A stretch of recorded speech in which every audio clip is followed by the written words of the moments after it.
Grade 11 Mathematics Paper 1, solving equations and inequalities. So this is generally something we can expect in a grade 11 mathematics paper. Question 1.1, we normally get a very simple equation that can be solved by factorization. Sometimes that can be solved simply by reading the solutions from the given equation. So let's have a look at how we can solve these ones. Number 1.1, first of all, express the equation in standard form. So that means we remove brackets and everything must equate to 0. Then from here, we can factorize our equation to determine the factors and therefore the solutions.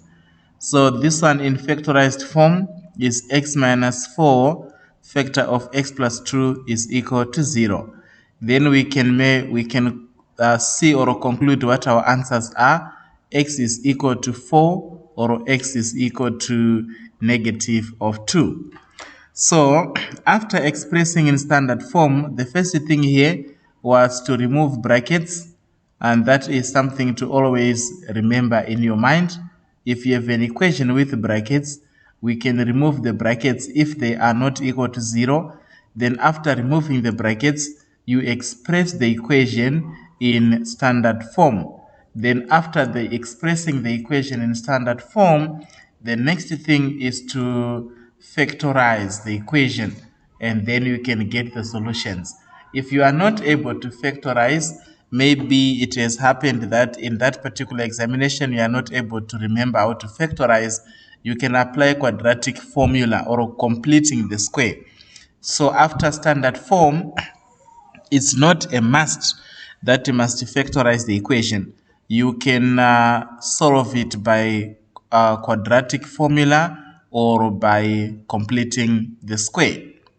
Number 1.2, the question says, what is the value of x for this equation that is a rational number?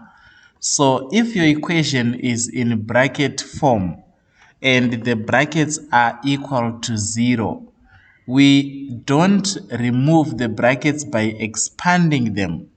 Instead, we equate each bracket to 0. So in this case, x minus 3 is equal to 0, or the other bracket is 2x squared minus 5x minus 8 is equal to 0.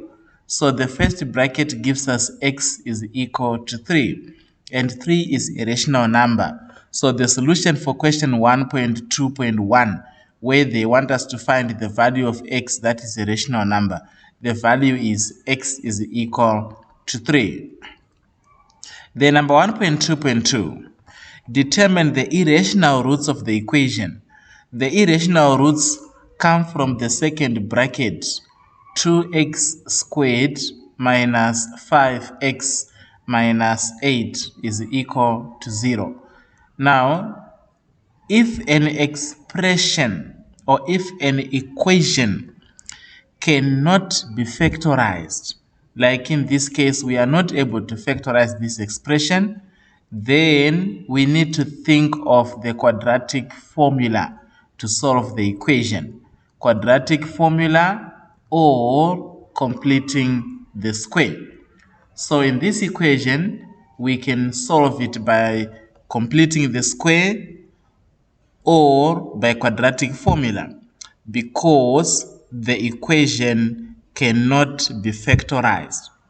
So from the equation, a is the coefficient of x squared, therefore a is equal to 2. B is the coefficient of x, which is minus 5, and c is the constant value, which is equal to minus 8. Then from there, we do substitution. Direct substitution here. This is not something that must give us problems. Be careful with negative numbers. The formula is negative b and the value of b is negative. That means we're going to have minus, then in place of b, minus 5. So this will be two negatives, which must make it a positive number. Then in brackets, the same thing.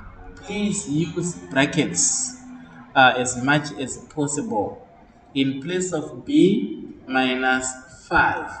If I put minus 5 squared without the brackets, the answer will definitely be wrong. So it must be negative 5. Both the negative and the 5 are supposed to be squared. 4ac is 4 times 2 times c, which is minus 8 in brackets. Then everything, the entire expression is divided by 2a, which is 2 times 2. Then from here, it is not very much necessary to do calculations after here. We can simply put all these numbers in the calculator and determine the solutions that are required. So using a calculator, the first value of x is equal to 3.61, and the second value of x is equal to minus 1,11. Then my question number 1.2.2 is solved. So quadratic equations, we need to be able to solve this kind. Question number 1.3. Number 1.3. We have an equation that contains a square root. Now, an equation that contains a square root can be solved in the following way. You just have to study these steps and know them very well in your mind. Then you cannot get this wrong. Number one, we have to isolate the square root. That means the term that contains the square root, you write it alone on one side of the equation. So in my case, I have moved the x to the left. It becomes negative x. The square root term I moved to the right. This negative 2 becomes a positive 2. Then after isolating the square root, we square both sides. So the left hand side squared and the right hand side also squared. Please avoid squaring individual terms here. Sometimes learners make this mistake in the exam. 6 minus x squared, then they say this is equal to 6 squared minus x squared. That is what I mean. If you do that, it means you are squaring individual terms, and this is not correct. Our squaring 6 minus x squared means 6 minus x in brackets factor of 6 minus x. And then we are going to remove these brackets using the FOIL method. Now, on the right hand side, we have to be careful. The 2, which is outside the square root, is squared. Then the square root is removed by the squaring such that the terms which are inside the square root, we write them in brackets here. This is x plus 2. That's how we removed the square root there. The squaring squares the square root out, but the 2 which is outside the square root becomes 2 squared. Then carrying on, we now use the FOIL method to remove these brackets. They multiplied 6 times 6 times 6, 6 times x, x times 6, x times x, and simplify. That's how we get this expression. So on this side, take notice this is 2 squared. 2 squared is the same as 4. Then we have got that x plus 2, and we have to remove those brackets. Now, this is a quadratic equation. In a quadratic equation, we must express our equation in standard form. That is a requirement. Express the equation in standard form. So expressing our equation in standard form, will give us x squared, the 4x and the 12x, they become minus 16x. Then 36 minus 8, that will give us a positive 28. This is equal to 0.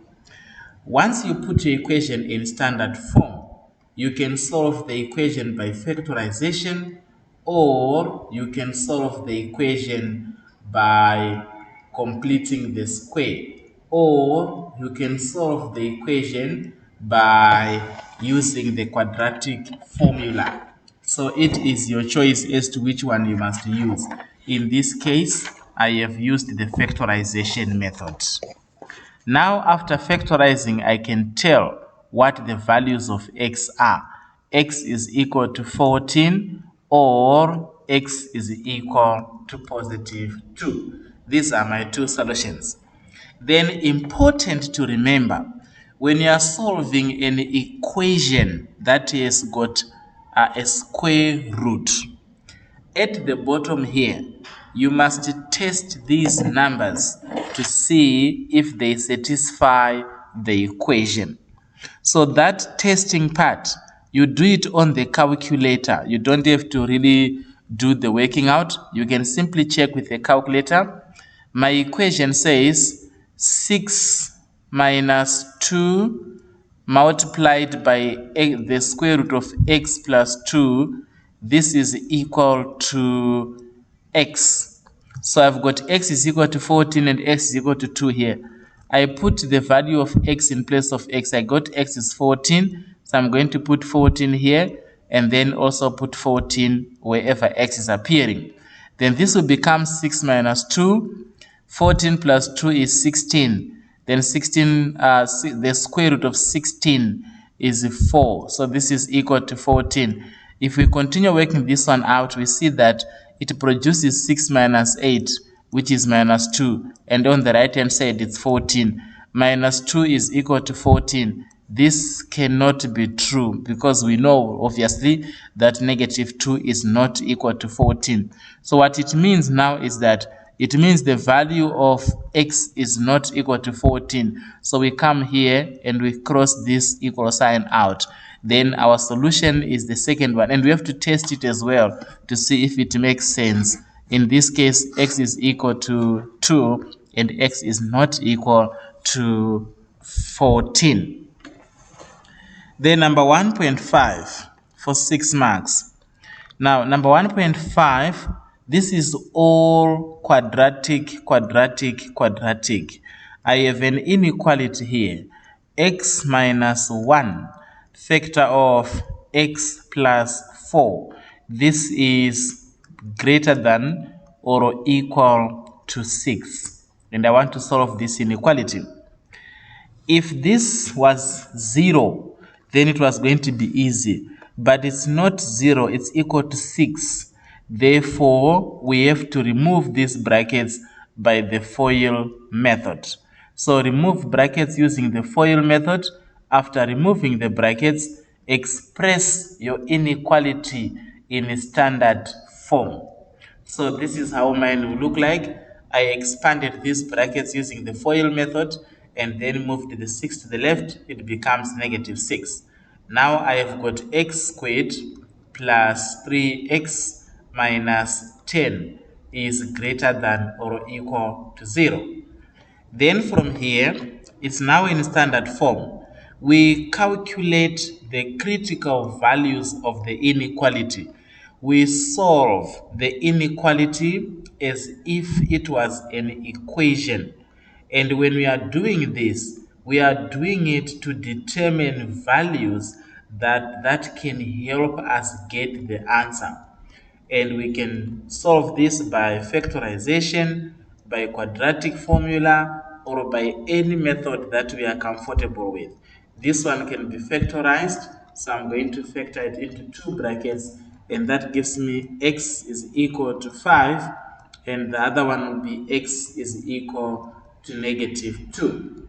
Important here is that these two values that I have, x is 5 or x is negative 2, they are not the answers for this inequality. We call them critical values or key values. They are numbers that guide us to the answer.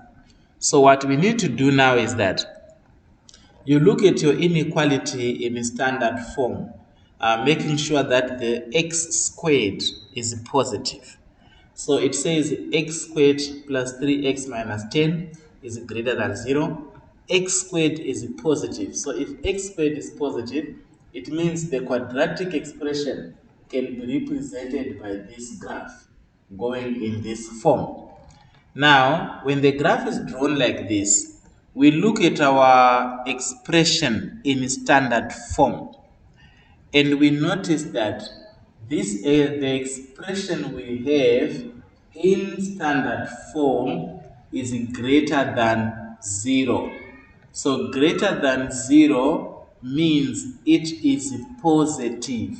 Therefore, we must find values of x that can give us a positive answer. On our graph that I just drew now, the top part of the graph is always positive and the bottom part is always negative. Our answers are on the positive side of this function, which means the top part of our graph from the left up to -2 and from 5 up to the right hand side. So when we express that answer, we can say x is an element of -infinity up to -2. Or the other solution will be from 5 going to positive infinity. These are the solutions for this inequality. Or we can say, we can write it as x is less than or equal to -2, or 5 is less than or equal to x. And important, very much important, I actually almost missed that one myself. Brackets are very much necessary. If there is an equal sign, then we must have square brackets. Please remember that one. If there is an equal sign, we must have square brackets. So this bracket must be square, this one must be square. That is my solution for question number 1.4. So we basically express our equation in standard form. That is the beginning. Then you look at your equation in standard form. If it's positive, your answers are above the line, if I may put it that way. If the inequalities, if the expression given is less than 0, your answer is at the bottom. If it's bigger than 0, it is above the line.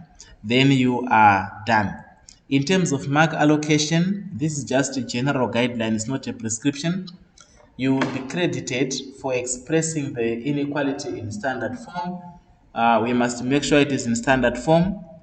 Then apart from that, so I've got standard form here.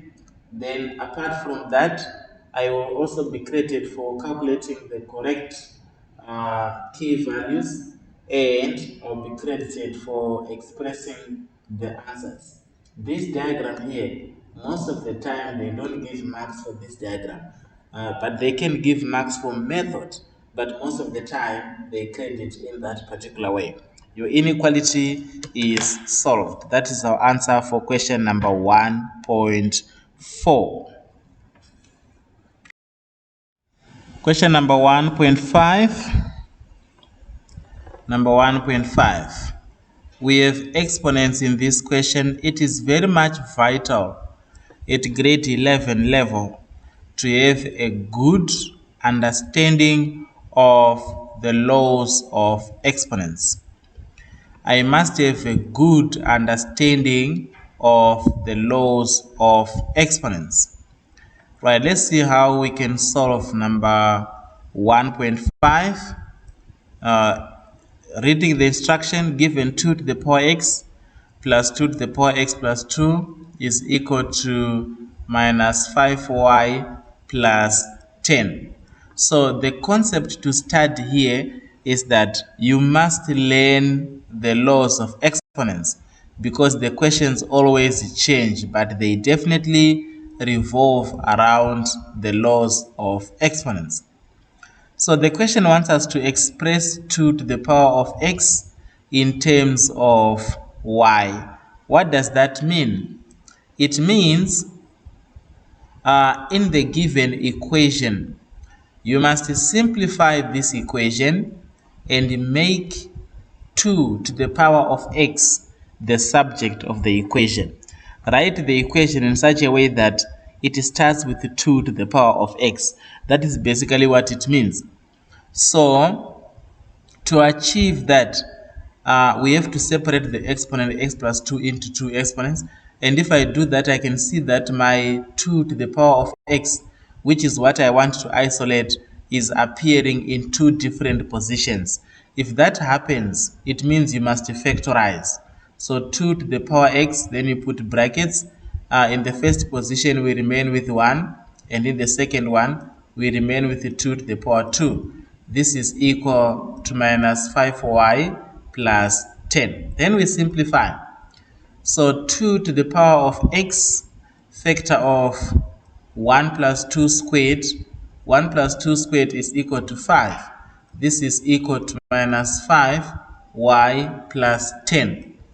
To make sure that we have got 2 to the power x on one side, it means we have to divide by 5 both sides of this equation.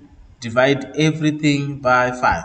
Then this will give us 2 to the power of x is equal to negative y plus 5 into 10 is equal to 2. That is my answer. That is number 1.5.1 answered. We have expressed 2 to the power x in terms of y, and it is equal to minus y plus 2. Then number 1.5.2, we are told that y is equal to 15 divided by x, 15 divided by 8. So in our previous expression, we have determined that 2 to the power of x is equal to minus y plus 2.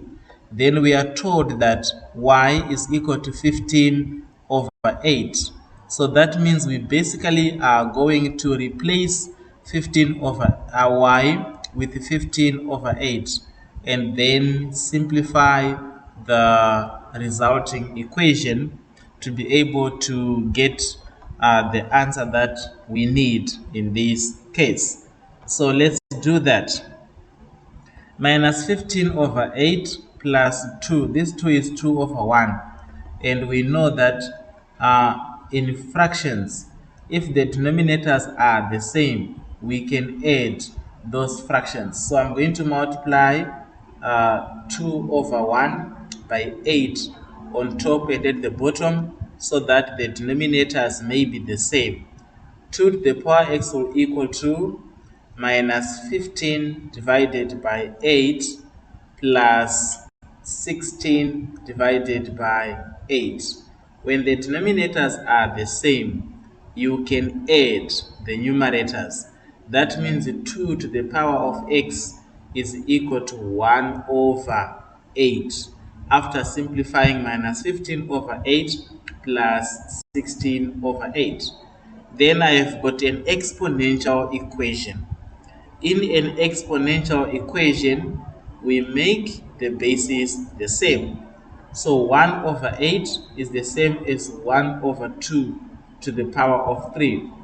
Then using the laws of exponents, we can change the 1 over 2 to the power of 3 into 2 to the power of negative 3. We are doing this using the laws of exponents. We know that given x to the power of negative a, this is the same as 1 over x to the power of a. Then from here, when the bases are the same, we can safely conclude that therefore x is equal to negative 3. This is my value for x for question number 1.5.2. So that answers the whole question 1 for 27 marks. That's grade 11 mathematics paper 1. It is a must to understand equations and inequalities and be able to solve different types of equations.